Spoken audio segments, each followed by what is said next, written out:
Saatnya para calon legislatif menunjukkan diri, memaparkan visi, berdebat dalam ranah demokrasi untuk Indonesia lebih baik. Inilah sang kandidat bersama Deddy Corbuzier. Selamat malam semuanya. Saya mau cerita tentang saya dulu. Jadi gini-gini nih, saya ini lulusan S2. Itu karena dipaksa sama orang tua harus kuliah, harus selesai kuliah. Kenapa? Karena dulu pada saat saya kecil saya belajar sulap, orang tua saya bilang gini, kamu belajar sulap, mau jadi pesulap tuh mau makan apa nantinya? Bilangnya begitu, Bu. Padahal kalau sekarang dibilang begitu saya bisa jawab, itu limbat bisa makan silet.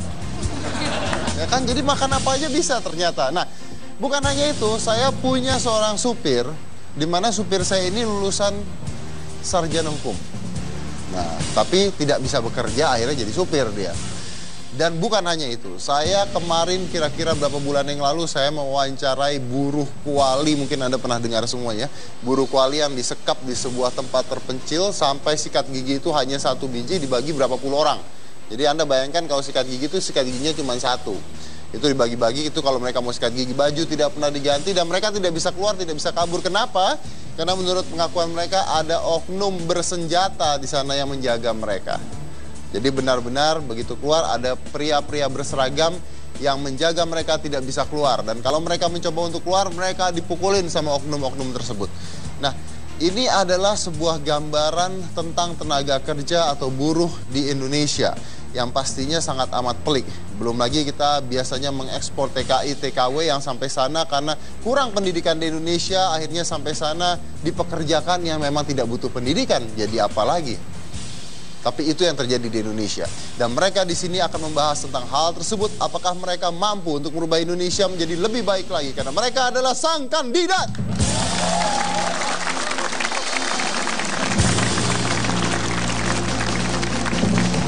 Saya akan mulai perkenalkan diri dulu, Pak. Silakan. Ya, Assalamualaikum warahmatullahi wabarakatuh. Perkenalkan, saya Iqbal Farabi, caleg dari Partai Amanat Nasional nomor 8 di DKI Jakarta, Dapil 3 nomor 6. Oke. Assalamualaikum warahmatullahi wabarakatuh. Salam Indonesia Raya. Saya Fadlizon, caleg DPR RI untuk Jawa Barat 5 meliputi Kabupaten Bogor. Assalamualaikum warahmatullahi wabarakatuh. Saya Arif Suditomo, caleg dari Hanura dengan daerah pemilihan Jawa Barat 1, Kota Madya Bandung dan Kota Madya Cimahi. Assalamualaikum warahmatullahi wabarakatuh. Saya Imelda Sari, salam Demokrat dari daerah pemilihan Jawa Barat 3 untuk nomor urut 7. Assalamualaikum warahmatullahi wabarakatuh. Salam sejahtera untuk kita semuanya. Saya perwakilan Dapil 8 Jawa Barat meliputi Kota Cirebon, Kabupaten Cirebon dan Indramayu. Baik, terima kasih. Yang terakhir, Pak.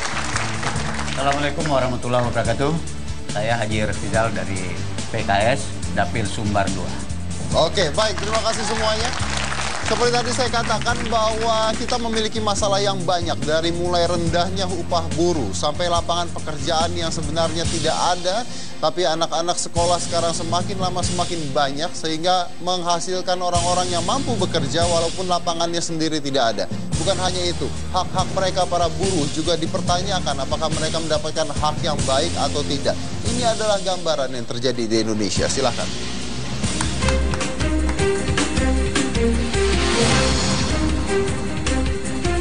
Demonstrasi buruh sudah menjadi ritual tahunan.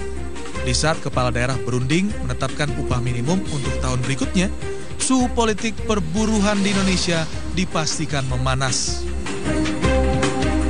Unjuk rasa yang terus berulang setiap tahun dengan tema yang sama menunjukkan ada persoalan serius, bahkan sangat serius dalam soal pengupahan. Tidak hanya di negeri sendiri, di luar sana para tenaga kerja Indonesia yang jumlahnya sudah menyentuh 6,5 juta itu pun masih dihadapkan dengan berbagai persoalan. Dari upah yang tidak layak, penyiksaan, hingga menghadapi berbagai ancaman hukuman. Pemerintah masih dinilai setengah hati melindungi tenaga kerja Indonesia di luar, padahal merekalah yang kita sebut sebagai pahlawan devisa. Untuk itu harus ada keputusan yang tepat dan secepatnya untuk memperjuangkan nasib tenaga kerja Indonesia. nasib pahlawan devisa kita? Mari kita temukan jawabannya di Sang Kandidat.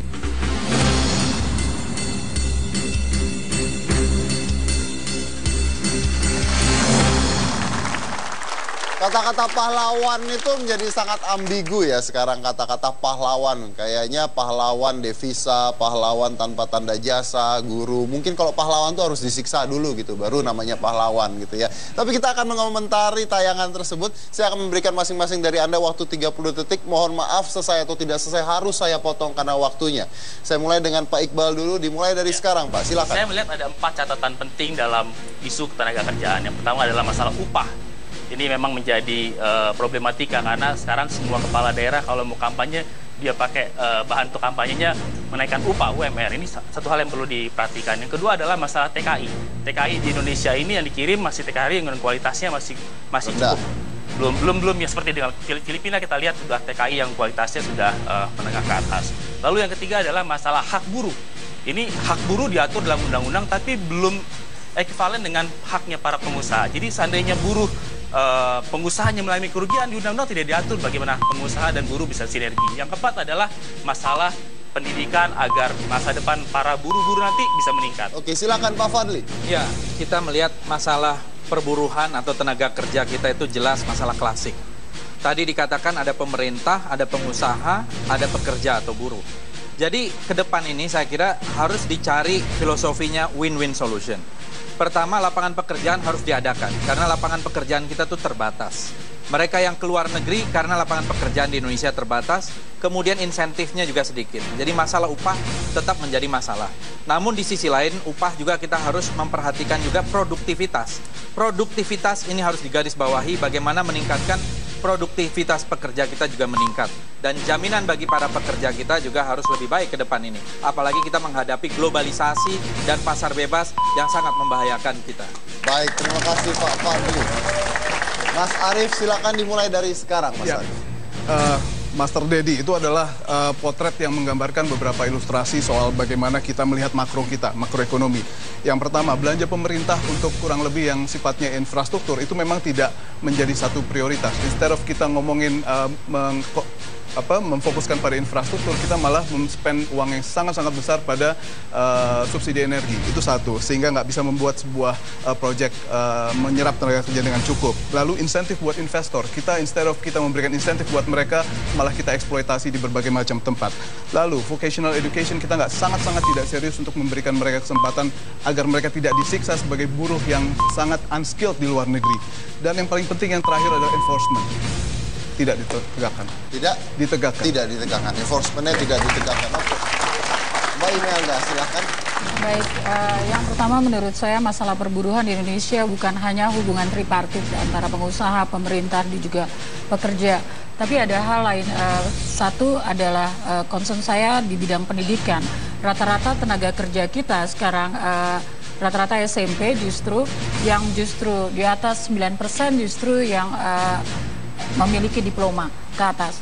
Itu yang pertama. Yang kedua, kalau kita mau menghadapi ASEAN 2015, maka pertaruhan kita adalah bagaimana kita compete dengan negara lain, terutama Kamboja dan Burma yang mungkin saja tenaga kerja asingnya bisa masuk ke Indonesia.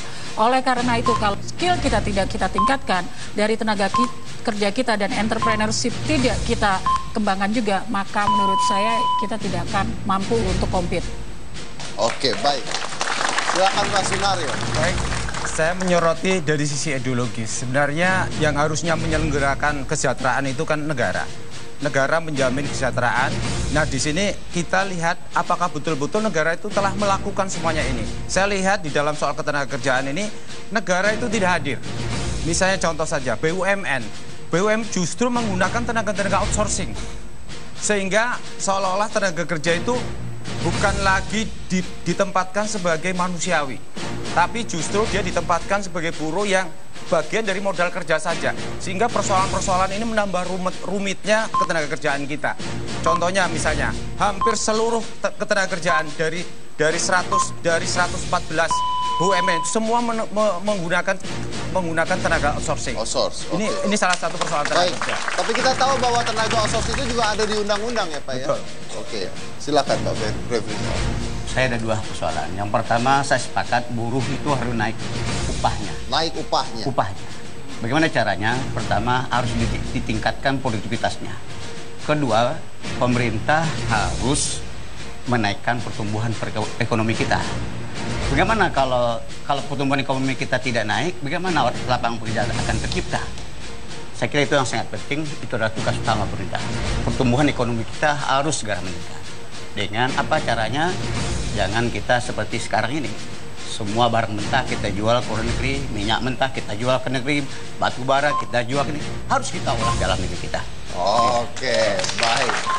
Itu menarik sekali kalau saya mendengarkan dari Anda semua di sini. Anda memaparkan tentang masalah-masalah yang sebenarnya terjadi di Indonesia. It is true, it's good, tapi kita belum mendengarkan terus harus bagaimana nih solusinya seperti apa. Karena ya pasti kalau kita bicara tentang ini, buktinya Indonesia sudah puluhan tahun merdeka, tapi masih saja masalah ini tetap ada. Dan kayaknya kita adalah urutan yang terburuk sekali di dunia. Setelah ini kita akan mendengarkan dari mereka semua untuk berdebat tentang apa pendapat mereka, apa solusi mereka.